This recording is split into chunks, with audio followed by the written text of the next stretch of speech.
대천병원 정형외과 과장 배승호입니다.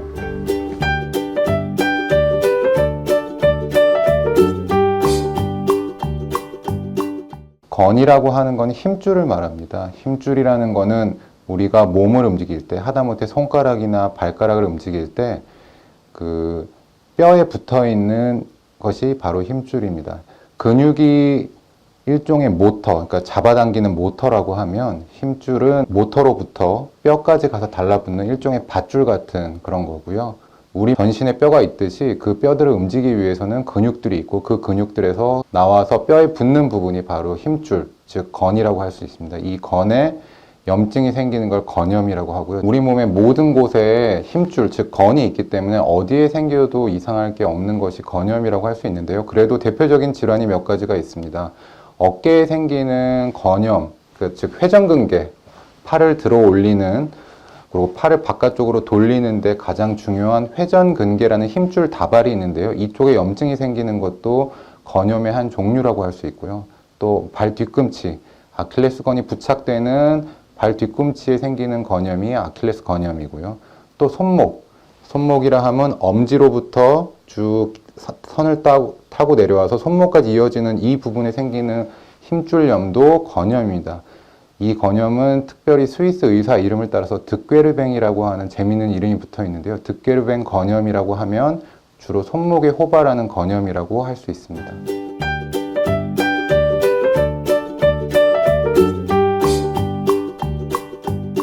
건염이 생기는 원인은 굉장히 다양한데요. 아까 앞서 말씀드린 세 가지 건염을 예를 들어서 원인을 살펴보면 어깨를 움직이는 회전근개라는 힘줄 다발, 이곳에 생기는 회전근개 건염 같은 경우에는 과도한 어깨 사용이 첫 번째 원인이라고 할 수 있습니다. 즉, 평상시에 잘 쓰지 않던 어깨 근육들을 특정 이벤트 때문에 많이 쓰게 되거나 아니면 평상시에 많은 노동을 통해서 어깨 힘줄을 지속적으로 사용하시는 분들에게 어깨 힘줄에 염증이 생기는데요. 그런 경우를 어깨 회전근개 건염이라고 할 수 있습니다. 두 번째 말씀드렸던 아킬레스 건염 같은 경우에는 예를 들면 봄철 같은 때 겨우내 움츠려 있던 근육들이 봄철 활동량이 늘어나면서 과도한 활동을 하게 됐을 때 발생할 수도 있고요. 또 하나는 신발이나 그리고 특정 스포츠 같은 발목을 많이 쓰거나 종아리 근육을 많이 쓰는 스포츠를 하게 됐을 때 아킬레스 건염이 발생하기도 합니다. 또 세 번째로 말씀드렸던 득게르뱅 같은 경우에는 과도한 손동작, 그리고 과도한 수작업을 했을 때 생기는 건데요. 주로 제 진료실에 오는 어머니들은 김장을 하고 난 후에 손목이 많이 아프다, 이런 경우가 굉장히 많습니다. 지금 이 세 가지 각각의 건염에 대해서 원인을 말씀드렸는데요. 유심히 살펴보게 되면 공통점이 있습니다. 즉, 과도한 사용이 대부분의 건염의 원인이 되는 첫 번째 이유가 되는 경우가 가장 많습니다. 과사용이 건염의 첫 번째 원인이다, 이렇게 말씀드릴 수 있겠습니다.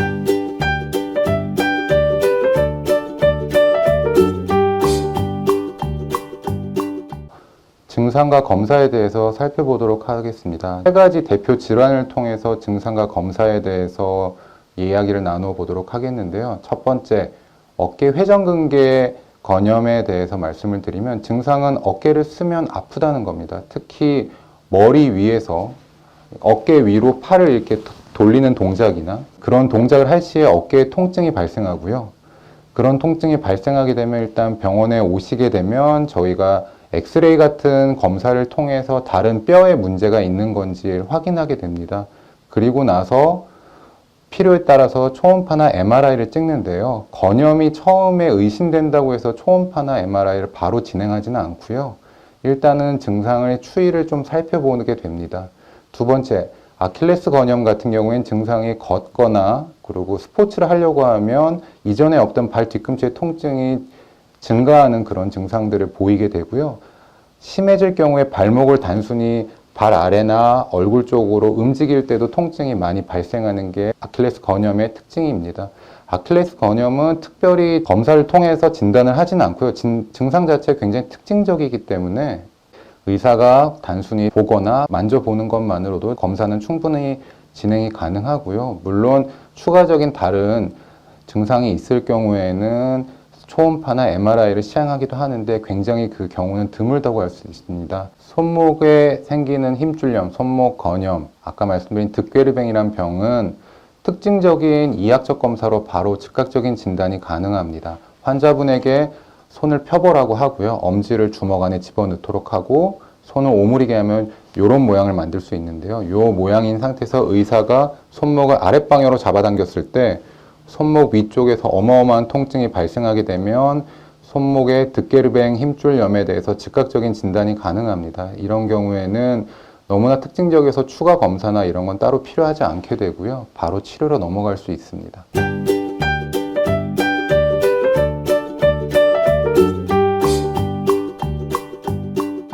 건염의 치료는 굉장히 다양합니다. 아까 열거했던 세 가지 질환으로 이제 예를 들어서 치료에 대해서 설명을 해보겠는데요. 첫 번째, 어깨에 회전근개 건염이 생겼을 때는 일단은 쉬는 게 되게 중요하고요. 과사용으로 생겼을 가능성이 있기 때문에 충분한 휴식 시간을 갖게 하고요. 그리고 소염제 같은 약으로서 염증을 좀 가라앉혀 봅니다. 그리고 소염 주사 같은 거, 엉덩이 주사 같은 걸 통해서도 염증이 가라앉는 것을 도모해 볼 수 있고요.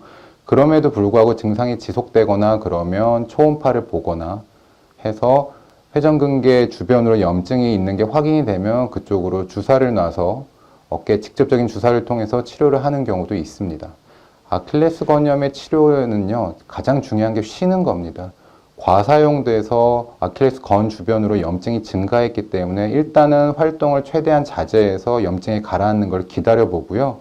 그렇게 해서도 통증이 사라지지 않으면 소염제를 먹는다던가 아까 말씀드린 엉덩이 소염 주사 같은 것들을 맞아서 통증이 가라앉는지를 지켜보게 됩니다. 만약에 그럼에도 불구하고 통증이 지속 가라앉지 않는다 하면 기부스 같이 완전히 발목의 움직임을 제한하는 치료까지도 가기도 합니다.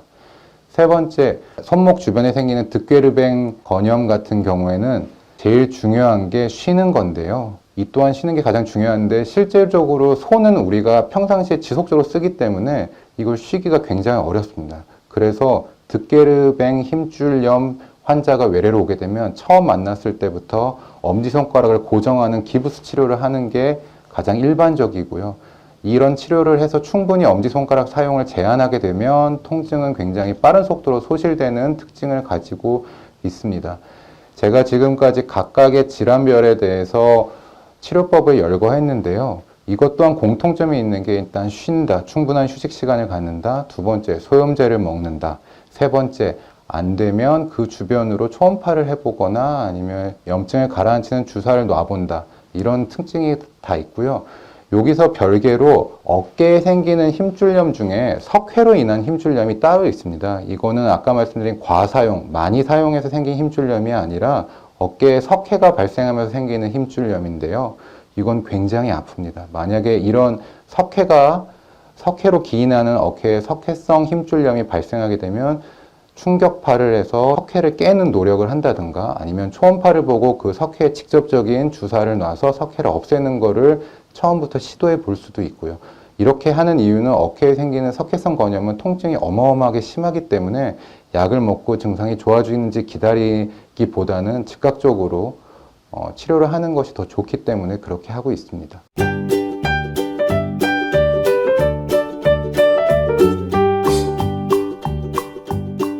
좋은 질문이십니다.